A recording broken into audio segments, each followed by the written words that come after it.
What up mga tol? So ngayon nga papa-change oil ko sana si Dos sa kasa, kaso ito yung nangyari. So habang papunta kami ni Dos sa kasa, bigla na lang parang tumatalon-talon yung gulong niya sa likod. Hinayaan ko lang nga to dahil akala ko dahil lang sa kalsada. At dahil nga nagpatuloy pa yun, tiningnan ko na at ito yung tumambad sa akin. Aray ko! Meron nga na nakabaon na pako sa gulong ni Dos. Dahil nga meron naman tong sealant, binunot ko na yung pako at tinulak si Dos sa pinakamalapit na malayong shop.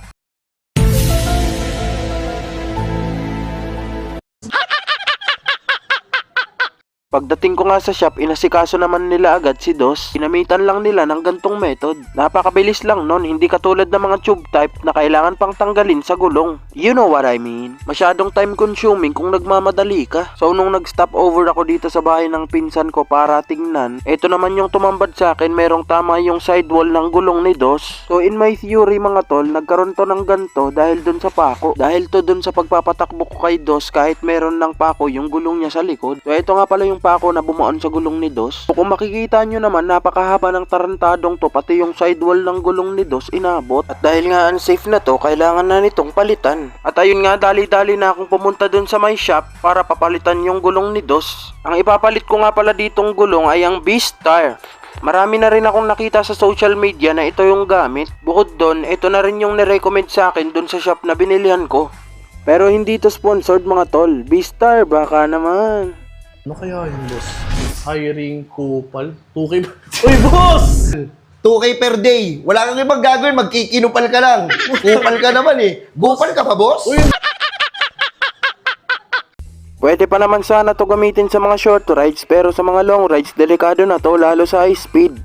A few moments later. Ayun na nga mga tol, andito na ako sa my shop. Natanggal na yung lumang gulong ni Dos at napalitan na ng bago. Ayun na nga, hindi na ako nakapag-video dahil nga maraming nagpapaayos dito, medyo siksikan. At yung nabili ko nga palang gulong, meron ng free sealant. Kaya kapag nabutas na naman yung bagong gulong ni Dos, hindi na siya masyadong hassle. So ayun na yung bagong gulong ni Dos na ikabit na sa mugs. Kaya importanteng meron sealant yung mga gulong natin. Pero meron ring mga downside yung sealant mga tol. Gagawan ko na lang yan ng ibang video. Kaya kung hindi ka pa nakakapag-subscribe, mag-subscribe ka na para lagi kang updated sa mga bagong videos na ina-upload ko.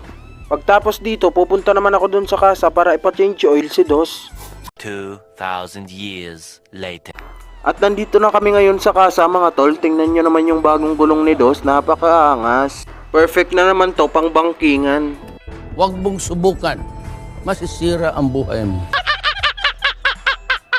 So ayan na nga mga tol, ito nga pala yung oil na ginagamit ko kay Dos. Dalawa to mga tol, so yung isa 1 liter tapos yung isa naman 800 ml. Kailangan na ni Dos ipa-oil change dahil masyado nang marumi yung oil niya. Syempre hindi yun maganda para sa mga motor natin, kaya dapat alaga sa change oil para iwas sakit sa ulo.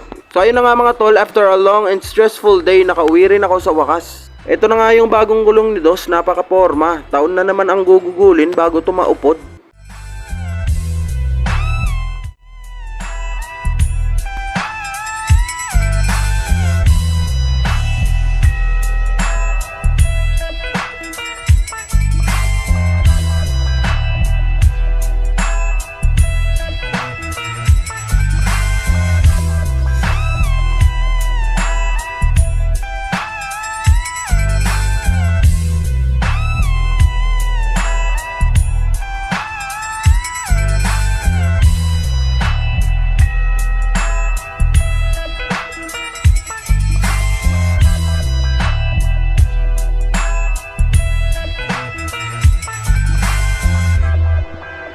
So yun lang mga tol, subscribe for more contents like this.